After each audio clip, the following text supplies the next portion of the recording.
recognize the responsibility that you have when you're trying to have an impact on people, when you're trying to change people's behavior, when you're trying to give people an opportunity to better themselves.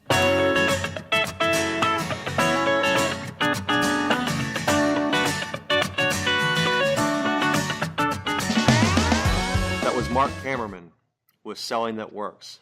This is episode 100 of Frederick Advice Givers. I'm Eric Verdi, and I appreciate you tuning into this week's episode. So I was debating, 100 episodes. We've been doing it, 2 years now, a little over 2 years. Are we going to have balloons and cakes for everybody, or are we just going to keep plugging along? And I thought it was best to go in the spirit of advice givers and keep plugging along. So I am thrilled that Mark is joining us for our 100th episode. Mark, can you hear me? I sure can, and thanks for having me, Eric. I am super stoked to talk about Selling That Works in a pre-interview. We got to touch base, got to meet each other. We had not met before. We had a couple mutual friends. But your story really compels me, and I think what you're doing to help other businesses is awesome. But before we talk about you professionally, Mark, in a few minutes, give our listeners and myself your backstory. Where did you grow up? What do you enjoy doing in your spare time? And then what did you do before Selling That Works? I grew up in New Britain, Connecticut, 12 miles south of Hartford. And when I grew up there, it was the hardware capital of the world. That's where Stanley tools were manufactured. Offices still there, but tools being made in Mexico. I grew up with a mother. My father passed away when I was 5 years old. So I have no memories of him. And school was a struggle for me. Back then, in the 1950s, if they had today's technology, I clearly would have been diagnosed with ADD, HDD, a learning disability. But back then, they just thought I couldn't sit still, or they just thought I didn't want to do well in school. So school was always a struggle for me. I managed to get through high school. I had an uncle that owned a chain of drugstores in Connecticut and wanted me to be a pharmacist, and somehow got me into Mass College of Pharmacy. I didn't last a semester there, but between physics and chemistry and botany and zoology. So I made my way to a school in Franklin, Massachusetts called Dean Junior College. And for some reason, I just felt comfortable there and, got through 2 years at Dean Junior College, then transferred to American University in Washington, D.C., and have been in the area ever since the mid-'60s. Before school was difficult, and I didn't have any direction. I didn't have any goals. I'm not even sure I took school seriously. But my first year at American University, which would have been second semester sophomore or first semester junior, I saw an ad, and I needed money desperately. So I saw an ad for selling encyclopedias. I'm sure not one listener out there knows what an encyclopedia is. But let me tell you, you went door to door, knocking on doors, selling encyclopedias. And I did a pretty good job of that. And that's when I fell in love with selling. I saw a connection with what skill sets I had and what selling required. So I got through with American University. My first job in 1967 was with a professional soccer team. The Washington Whips was the first professional league, the North American Soccer League. Was there for 2 years before it collapsed. And then I got my first selling job. I sold office furniture for 14 years. So I got married right out of college, had 3 kids. I got a daughter and identical twin boys. Things, for some reason, just didn't work out. Got divorced in 1981, was single for 23 years, got remarried in 2004, lived in Rockville for all those years, and one of my clients, I was doing a negotiation seminar in Toronto, and they had their international team in, and one of the members of their team was from Brazil. And we met and had a long distance relationship for 3.5 years. And in 2004, married someone that clearly changed my life, Eric, not only personally, experiencing an incredible feeling of love and being loved, but professionally. In the last 12 years, my business has skyrocketed, and a big part of it is because being peaceful and happy. So that's a little bit about my backstory. That's awesome. So you've been a salesperson basically your entire life. So how do you go from doing sales, selling furniture, to founding and starting a company, Selling That Works, and then we'll go into what Selling That Works does. But how did you go transition from being in the business to teaching the business? I worked for an office furniture company for 14 years, from 1967 to 1981.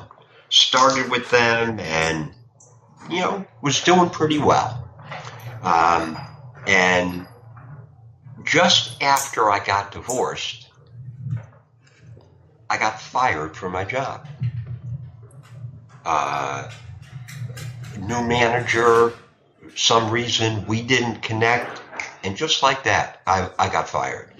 And I had 6 jobs over the next 2 years. I couldn't find anything that I liked. I sold carpet, I sold Xerox machines. I just floundered. And I had taken a sales training program at the office furniture company, a company called Self Management out of Columbia, Maryland. And I called the guy and I went to work for him. And in 1 year, this is like 1984, 1 year, I made $4,000. That's all I made. And I was deep in debt. I couldn't make a living doing it. And I decided that if I was going to go down, I was going to go down on my own. So I went into business for myself on Monday morning. I woke up one Monday morning and took out the yellow pages and started calling companies. And this is what I would say to them. Hi, I'm Mark Kammerman, president of Kammerman and Associates. We're a company that specializes in working with companies to improve sales and profits. And I was wondering what would be more convenient for you, tomorrow morning or tomorrow afternoon. So I was on the phone for 5 days and I couldn't get one appointment.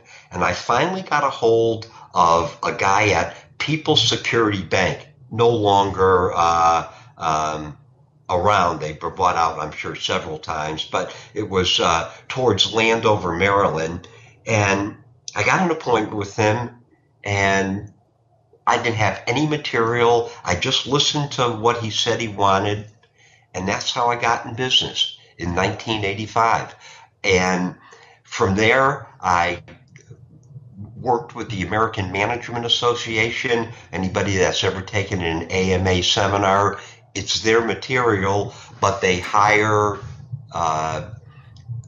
facilitators to do it. So I did that, Met a company out of Chicago called Persuasive Communications, a consulting firm that, was in sales training, and they made me an offer that I couldn't refuse.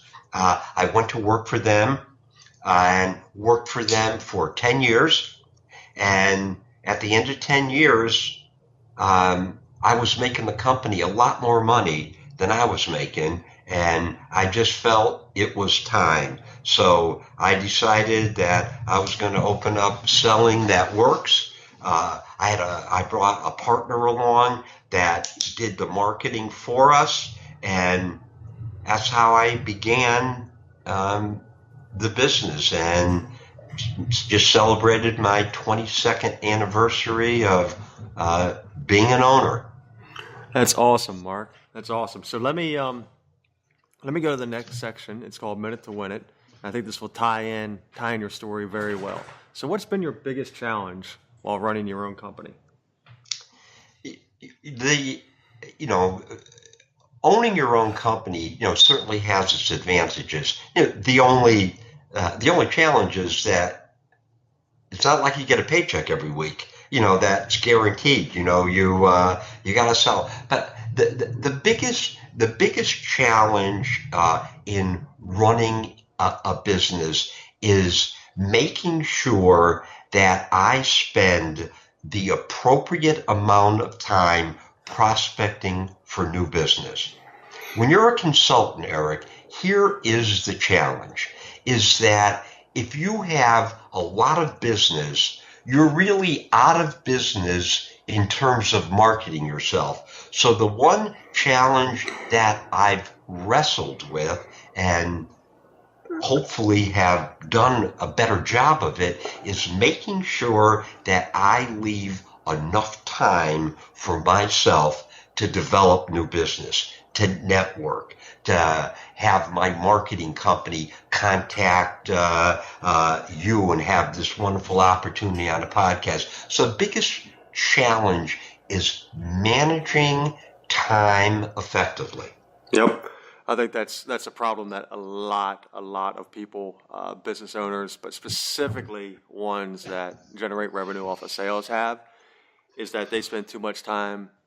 It's cyclical. You do marketing, you do advertising, you talk to people, you get business, then you're doing the business. And they spend too much time working in the business, not working on the business.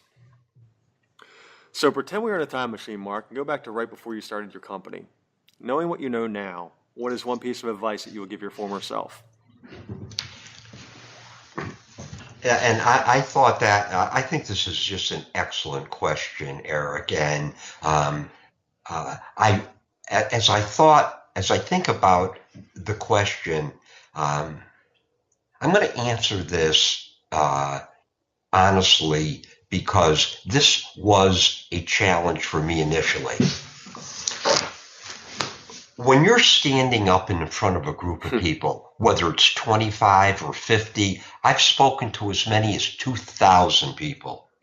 The feeling that you get, the powerful feeling that you get standing up there, watching them glued to you, the applause that they give you. When I first began, I thought I was an entertainer, Eric.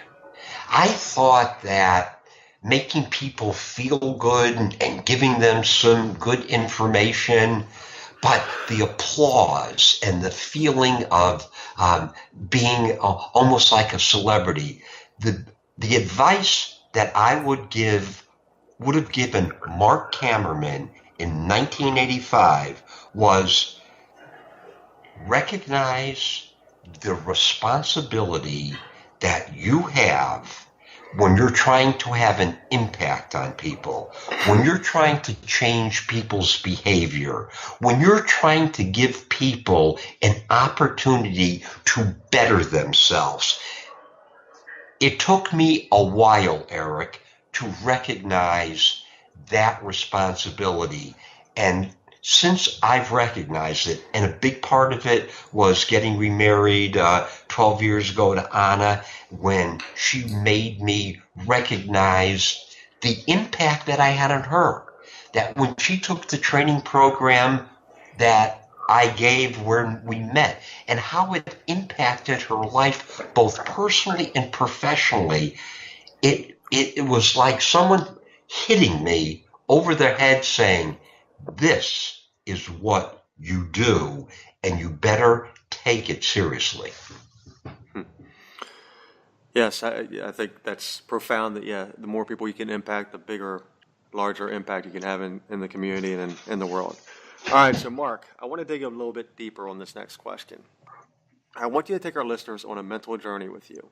Imagine that you are dropped off on a desert island and the natives have no idea what a sales consultant and selling that work does, and you need to give them the benefits of working with you and why they might need your services.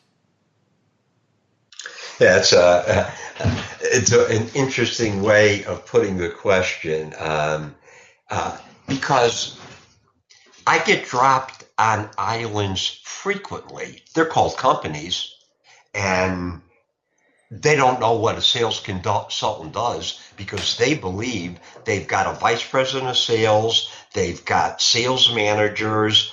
Why would they ever need a consultant?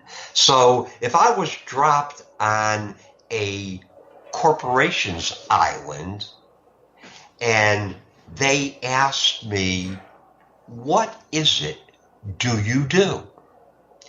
This is how I respond to them. I would look at the president of the company and I would say, imagine if all your salespeople could produce like your number one performer. What would that be like? Typically, they're going to say that would be great. Then I would tell them, that's what I do as a sales consultant. We create a sustainable behavioral change in their sales force that is in alignment with the company's goals by the execution of the selling process. What we do is change the behavior of way a salesperson executes the selling process. Only 20% of all salespeople are top performers. The other 60 or 80% are just average.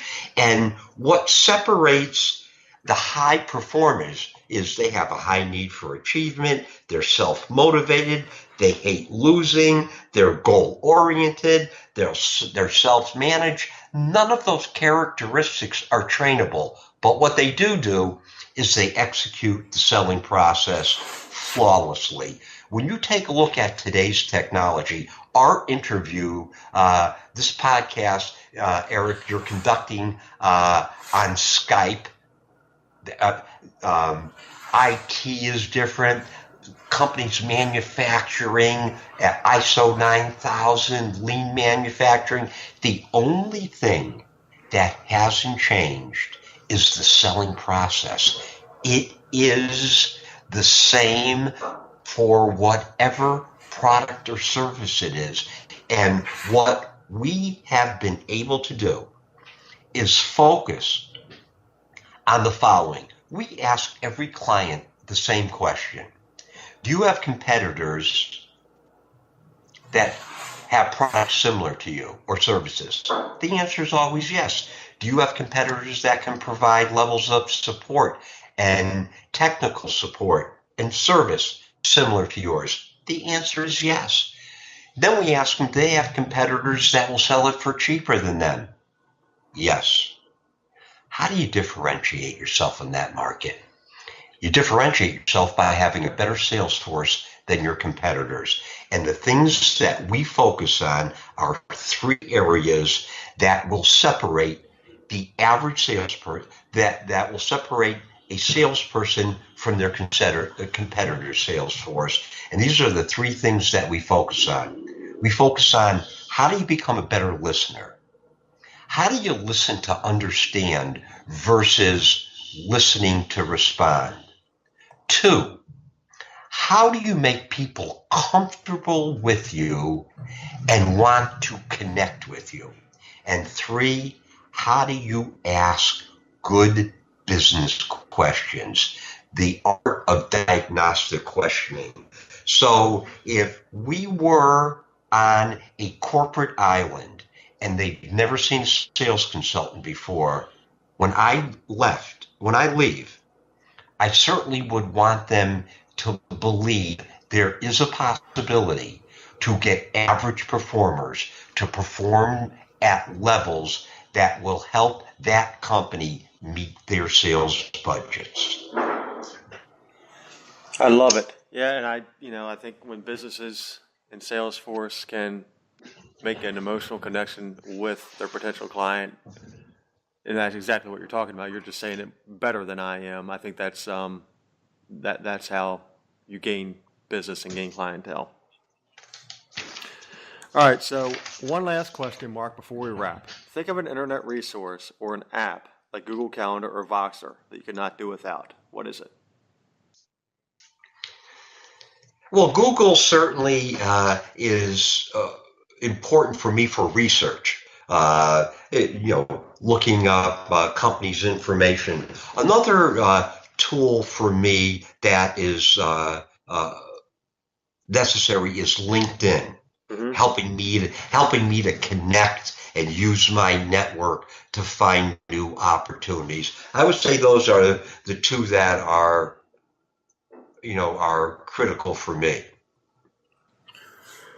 Cool. Mark, so leave our audience with one parting shot. What is a book you've read or a quote that you live by that has helped mold you?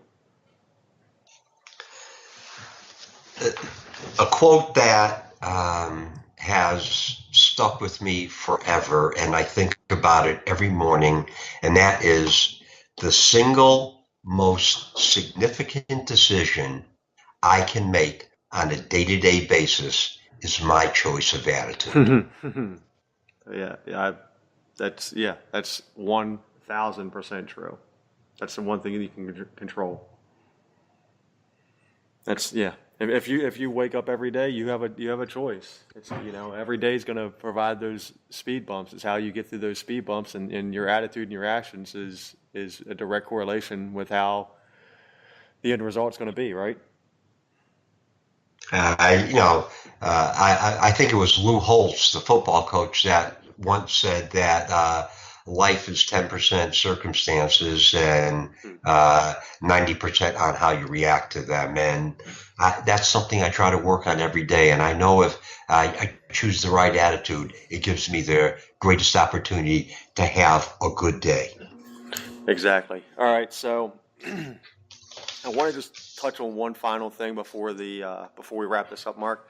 So who exactly do you work with? Do you just work with large companies with 500 or 600 employees, or because we have a lot of business owners that own businesses that might only be them or one other employee, and we have listeners that have multi-million-dollar companies that have hundreds of employees. Yeah, we work with companies of all sizes. I've got some Fortune 100 clients, and then I have small clients. The ideal client for us, and it has nothing to do with size. It could be one or two salespeople. It could be 1,000 salespeople. Is a leader that recognizes that if the performance of his team or her team and what their responsibility in collaborating with a consultant can make a difference in their company, that's the types of companies that we want to deal with. And we've dealt with companies that's had as few as 3 salespeople and companies that have had considerably more. It's really trying to find a partner that recognizes that it's not just the consultant that's going to make a difference, but it is a collaborative effort between the consultant and the company. And when we can find those, Eric, we have a legitimate chance to make a difference and really have an impact, because we get feedback from people that we've worked with and phone calls on a weekly basis, having them give us examples of using something that they got from us that made a difference for them. Very cool. So, Mark, how would our listeners get a hold of you? Facebook, website, phone number? Yes. Yeah, so our website is www.sellingthatworks.com. Hmm. Um, I That's a can, great URL. You must have had that for a while. yeah, I've had it for a while, and it it says exactly the way I feel that is what we do. And then the other way of reaching me is by email, Mark, M-A-R-C, at sellingthatworks.com or 301-846-0611.